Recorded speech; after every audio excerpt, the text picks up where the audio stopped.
अस्सलामुअलैकुम स्टूडेंट्स हम डिस्कस कर रहे थे exercise 1.1 first year new book mathematics question number 7। ठीक है, 6 हमने पहले किया था, क्वेश्चन नंबर 7 आज करेंगे। क्वेश्चन नंबर 7 क्या है? Find the real part and imaginary part. आपके पास एक क्वेश्चन मौजूद है, हमने क्या मालूम करना है? रियल पार्ट और इमेजिनरी पार्ट मालूम करना है। सबसे पहले हमें ये पता होना चाहिए कि रियल पार्ट किसे कहते हैं। वो नंबर, वो वैल्यू जिसके साथ आयोटा नहीं होती, वो नंबर, वो वैल्यू, वो रकम जिसके साथ आयोटा नहीं होती, हम उसे कहते हैं रियल पार्ट। वो नंबर, वो रकम, वो वैल्यू जिसके साथ आयोटा होती है, हम उसे कहते हैं इमेजिनरी पार्ट। ठीक है, अब हमें देखेंगे, ये हमारे पास पहला क्वेश्चन है, 2 iota multiply by 3 minus 5 iota. अब इसमें से हमें रियल पार्ट भी मालूम करना है और हमें इमेजिनरी पार्ट भी मालूम करना है। तो सबसे पहले हम क्या करेंगे कि इसे हम सिंप्लीफाई करेंगे। ठीक है, तो सिंप्लीफाई कैसे करेंगे कि सबसे पहले ये ब्रैकेट के बाहर है। अब देखें, ये वाली जो वैल्यू है ये ब्रैकेट के क्या है? बाहर है। और ब्रैकेट का क्या मतलब होता है? मल्टीप्लाई। इसका मतलब ये वाली जो वैल्यू होगी वो ब्रैकेट से क्या होगी? मल्टीप्लाई। तो सबसे पहले इस वैल्यू को हम क्या करेंगे? 3 से मल्टीप्लाई।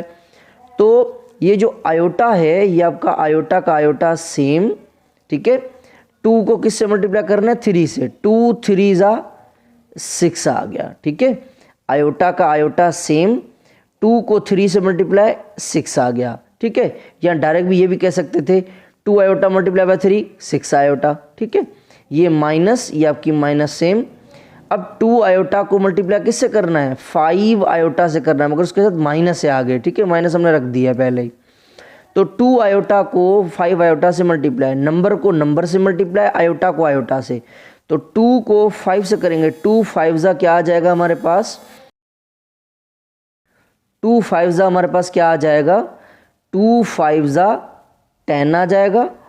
2 को जब हम 5 से मल्टीप्लाई करेंगे तो क्या आ जाएगा? 10, और आयोटा को आयोटा से आयोटा स्क्वायर आ जाएगा। ठीक है, 2 5 जा 10, आयोटा को आयोटा से आयोटा स्क्वायर। सही है, ओके जी। अब उसके बाद ये 6 आयोटा, ये आपका 6 आयोटा सेम। ठीक है, ये माइनस, ये आपकी माइनस सेम, ये आपका 10, ये आपका 10 सेम। हमें पता है आयोटा स्क्वायर, आयोटा स्क्वायर किसके बराबर होता है? हमें पता है कि ये जो आयोटा स्क्वायर है ये बराबर होता है -1 के। ठीक है, तो आयोटा स्क्वायर की जगह हमने क्या रखा? -1। तो इसके बीच में देखिए कोई साइन नहीं है, इसका मतलब है मल्टीप्लाई। तो आयोटा स्क्वायर की जगह -1 रखेंगे। ये 6 आयोटा आपका सेम, माइनस माइनस प्लस, 10 1 जा 10। अब देखिए हमने क्या किया? 6 iota same, minus minus plus, 10 1 जा 10 आ गया। हमें वैसे करना क्या था? रियल पार्ट मालूम करना था। ठीक है, अगर मैं आपसे पूछूं ये आपके पास जो जवाब आया ये क्या है? ये कॉम्प्लेक्स नंबर है। ठीक है, तो ये आपका क्या है? Complex number. तो लेट ये क्या है? Complex number. z is equal to 6 iota plus 10। अब अगर मैं आपसे पूछूं ये आपका कॉम्प्लेक्स नंबर है, कॉम्प्लेक्स नंबर किसे कहते हैं? वो नंबर जिसके अंदर रियल पार्ट भी हो, इमेजिनरी पार्ट भी हो। हमें मालूम क्या करना है? हमें मालूम क्या करना है? Real part. हमें मालूम क्या करना है? Real part. और हमें और क्या मालूम करना है? इमेजिनरी पार्ट मालूम करना है। ठीक है, हमें रियल पार्ट भी मालूम करना है और इमेजिनरी पार्ट भी मालूम करना है।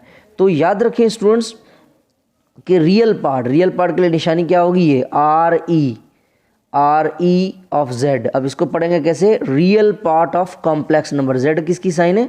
कॉम्प्लेक्स नंबर की साइन है। Real part of complex number, real part of complex number. अब मुझे बताएं कि इस कॉम्प्लेक्स नंबर Z का रियल पार्ट कौन सा है? रियल पार्ट वो होता है जिसके साथ आयोटा नहीं होती। तो किसके साथ आयोटा नहीं है? 10 के साथ नहीं है, तो इसका ये आ गया रियल पार्ट। ठीक है, अब हमें क्या मालूम करना है? Imaginary part. तो इमेजिनरी को हम ऐसे भी लिखते हैं IG, इमेजिनरी को हम IG लिखते हैं, या ऐसे लिखेंगे IG ऑफ Z, या फिर ऐसे लिखेंगे IMG ऑफ Z, माने इमेजिनरी पार्ट ऑफ Z। ऐसे लिखें, ऐसे लिखें, आपकी मर्जी। अब इमेजिनरी पार्ट किसे कहते हैं? जिसके साथ आयोटा हो, जिसके साथ आयोटा हो। आयोटा किसके साथ है? 6 के साथ। तो आपका जो इमेजिनरी पार्ट है वो कौन है? 6 है। ठीक है, आपका इमेजिनरी पार्ट कौन है 6। तो ये हमने मालूम कर लिया, रियल पार्ट भी मालूम कर लिया और इमेजिनरी पार्ट भी मालूम कर लिया। ठीक है, नेक्स्ट सवाल की तरफ चलते हैं। अब स्टूडेंट्स हमारे पास जो नेक्स्ट क्वेश्चन है वो नेक्स्ट क्या है, √5 plus iota upon √5 minus iota. अब हमें इसका भी जो है वो रियल पार्ट फाइंड करना है और इसका हमें इमेजिनरी पार्ट फाइंड करना है। ठीक है, अब इसका रियल पार्ट और इमेजिनरी पार्ट कैसे मालूम करें। अब देखिए सबसे पहले इसे क्या करना पड़ेगा, सिंप्लीफाई करना पड़ेगा। मैंने पहले भी 1000 बार बताया कि जब आपके डिनोमिनेटर में आयोटा वाली वैल्यू होगी तो इसका मतलब है कि वहाँ पर क्या होगा, रैशनलाइज करेंगे सिंप्लीफाई करने के लिए। तो यहाँ पे हम क्या करेंगे, बाय रैशनलाइज। अब रैशनलाइज करेंगे, देखें मसला किसकी वजह से आ रहा है, नीचे आयोटा आ रहा है, तो रैशनलाइज भी किसकी मदद से करेंगे, बाय डिनोमिनेटर, नीचे वाले की मदद से जो है हम क्या करेंगे, रैशनलाइज करेंगे। तो आपके पास क्वेश्चन क्या है, √5 plus iota upon √5 minus iota. ठीक है, रैशनलाइज करेंगे किसकी मदद से, नीचे वाले की मदद से, क्योंकि मसला नीचे वाले में है ना। तो जिसकी मदद से रैशनलाइज करते हैं, रैशनलाइज का मतलब है मल्टीप्लाई और डिवाइड करना। तो अब देखें नीचे वाली जो वैल्यू है वो आपकी माइनस में है, जब रैशनलाइज करते हैं तो हम किस में करते हैं, साइन चेंज कर देते हैं। तो आपके माइनस में है तो हम क्या कर देंगे, प्लस में कर देंगे। ठीक है, √5 plus iota upon √5 plus iota. ठीक है, ओके जी। देखें इसकी हमने क्या कर दिया, साइन चेंज कर दी, मल्टीप्लाई भी किया है और डिवाइड भी किया है। अब देखें ऊपर दोनों जो हैं ये भी अपॉन में है, ये भी अपॉन में है। तो जब दो चीज़ें अपॉन में हों और बीच में मल्टीप्लाई हो तो ऊपर वाले को ऊपर वाले से मल्टीप्लाई, नीचे वाले को नीचे वाले से मल्टीप्लाई। तो अब हम क्या करेंगे, √5 को, अब ये देखें ये चीज़ और ये चीज़। अब देखें आप ऐसा करें, अब इसके दो तरीके हैं, या तो आप ऐसा करें √5 को उठाएं, इन दोनों से मल्टीप्लाई करें, तो ऐसा करते हैं, चलें √5 को √5 से मल्टीप्लाई। तो मैं ऐसे कह सकता हूँ √5 मल्टीप्लाई बाय √5, √5 को √5 से मल्टीप्लाई करना है, ये लिख लिया मैंने। ठीक है, बीच में क्या है, प्लस, ये आ गया प्लस। अब √5 को किससे करना है, आयोटा से। तो क्या आएगा, √5 आयोटा। सही है, पहले √5 को उठाया, इससे मल्टीप्लाई किया, पहले √5 को √5 से, ये आ गया, फिर √5 को आयोटा से, ये आ गया।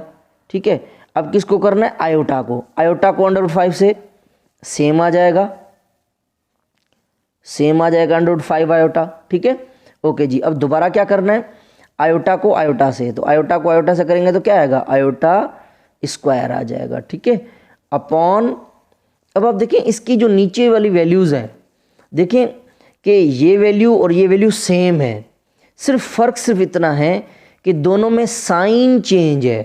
ठीक है, दोनों में सिर्फ क्या है, साइन चेंज। जब इस तरह की कंडीशन होती है तो फार्मूला लगता है a² - b²। ठीक है, तो पहले को पहले से मल्टीप्लाई, दूसरे को दूसरे से मल्टीप्लाई। तो √5 को √5 से मल्टीप्लाई, √5 मल्टीप्लाई बाय √5, ये आ गया दोनों पे √5 को √5 से multiply, minus into plus minus, iota को आयोटा से मल्टीप्लाई, माने आयोटा स्क्वायर। ठीक है, ओके जी। अब √5 को √5 से मल्टीप्लाई, इसका मतलब मैं ऐसा कह सकता हूँ √5 का स्क्वायर, बिल्कुल, क्योंकि ये एक वैल्यू ये दो, तो √² आ गया। ये प्लस, अब देखें ये भी सेम वैल्यू है, ये भी सेम वैल्यू है, सेम वैल्यू है ना। अब फर्ज करें एप्पल प्लस एप्पल, तो कितने हो गए, 2 एप्पल, मगर एप्पल तो नहीं है।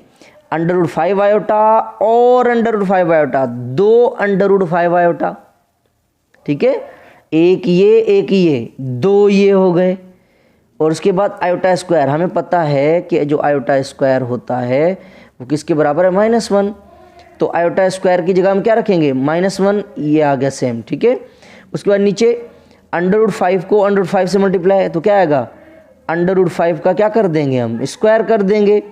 उसके बाद यहाँ पर माइनस, ये आपके पास आ गई माइनस, आयोटा स्क्वायर। अब आयोटा स्क्वायर किसके बराबर है, -1, ये आपका आ गया -1। ठीक है, अब ये स्क्वायर और ये अंडर रूट आपस में क्या हो गया, कैंसिल, बाकी क्या बचा 5, और ये आपका +2√5 आयोटा, ये आपका -1 आपका सेम, और नीचे ये स्क्वायर और ये अंडर रूट कैंसिल, बाकी क्या बचा 5, ये माइनस तो ब्रैकेट बीच में है, ब्रैकेट का मतलब मल्टीप्लाई, माइनस माइनस प्लस, और ये आपका 1 का 1 सेम। ठीक है, अब देखें ये 5 जो है ये आपका रियल है और ये 1 भी आपका रियल है, तो 5 और -1 तो लिखते हैं इधर 5, और ये कौन है -1, ये -1। 5 में से अगर हम 1 निकाल दें कितने बचेंगे, 4 बचेंगे। ठीक है, और बाकी आगे क्या लिखा हुआ है +2√5 और ये आयोटा अपॉन 5 + 1 6 आ गया। ठीक है, ये आपका 5, ये -1, 5 में से 1 चला गया 4, प्लस आपका सेम 2 ये जो वैल्यू हो सेम, नीचे 5 + 1 6 आ गया। ठीक है, अब देखिए यहाँ आपके पास 4 है, यहाँ आपके पास 2 है, तो अगर मैं कहूँ मैं 2 को बाहर कॉमन निकाल दूँ, 2 को मैंने बाहर निकाल दिया, अब मुझे बताएं इस 2 को मैं किससे मल्टीप्लाई करूँगा तो 4 आएगा, इस 2 को मैं किससे मल्टीप्लाई करूँ तो 4 आएगा, तो कहेंगे 2 2 ज़ा, 2 को 2 से मल्टीप्लाई क्या आएगा 4, प्लस ये आ गया प्लस। ठीक है, अब 2 को मैं किससे मल्टीप्लाई करूँ तो √5 आयोटा आएगा, तो हम कहेंगे इससे मल्टीप्लाई कर दो, ये सेम रख दें आप, क्योंकि 2 को 2 से, इस 2 को 2 से करेंगे तो क्या आएगा 4, 2 को जब इससे मल्टीप्लाई करेंगे तो 2 ये सेम आ गया और ये सेम आ जाएगा। ठीक है, ओके जी, अपॉन ये 6, ये आपका 6 आ गया। ठीक है, अब देखिए ये कैंसिल हो रहे हैं, बिल्कुल कैंसिल हो रहे हैं, 2 1 ज़ा 2 और ये 2 3 ज़ा 6। ठीक है, ओके जी, अब देखिए आगे क्या बचेगा हमारे पास, यहाँ पे क्या बचा है 2 + √5 आयोटा अपॉन नीचे क्या बचा है 3, ये आपका 3। हमें क्या फाइंड करना था, रियल पार्ट और इमेजिनरी पार्ट फाइंड करना था। तो अब हम क्या करेंगे, कि अब आप देखें कि इन दोनों के नीचे कौन है 3 है, इसका मतलब ये जो 3 है ये इसके नीचे भी है, इसके नीचे भी है, अलग अलग लिखेंगे, 2 के नीचे भी 3 है, ये बीच में प्लस, ये तो प्लस, और ये √5 आयोटा, और इसके नीचे भी कौन है 3, ये जो 3 है ये इसके नीचे भी है, इसके नीचे भी है, इसका मतलब दोनों के नीचे है, अलग अलग लिख दिया। अब अगर मैं आपसे पूछूं कि मुझे बताएं रियल पार्ट कौन सा है, तो रियल पार्ट को कैसे लिखते हैं, रियल पार्ट ऑफ z, ये कौन है, ये कॉम्प्लेक्स नंबर है ना, तो कॉम्प्लेक्स नंबर को किससे ज़ाहिर करते हैं z से। ठीक है, अब मुझे बताएं रियल पार्ट कौन है, रियल पार्ट किसे कहते हैं, वो नंबर जिसके साथ आयोटा नहीं होता। तो आयोटा किसके साथ नहीं है, 2/3 के साथ नहीं है, तो इसका रियल पार्ट क्या हो गया 2/3 हो गया। अब अगर मैं बोलूँ imaginary part of z, imaginary part of complex number, तो इमेजिनरी पार्ट इसमें के अंदर कौन सा है, वो नंबर जो आयोटा के साथ है, आयोटा किसके साथ है, √5/3 के साथ है। ठीक है, और तो ये आपका जो है रियल पार्ट और इमेजिनरी पार्ट, ये दोनों जो हैं आपके निकल गए। उम्मीद करता हूँ ये सवाल ज़रूर समझ में आया होगा। नेक्स्ट सवाल में मिलते हैं, अपना बहुत सारा ख्याल रखिएगा, अल्लाह हाफिज़।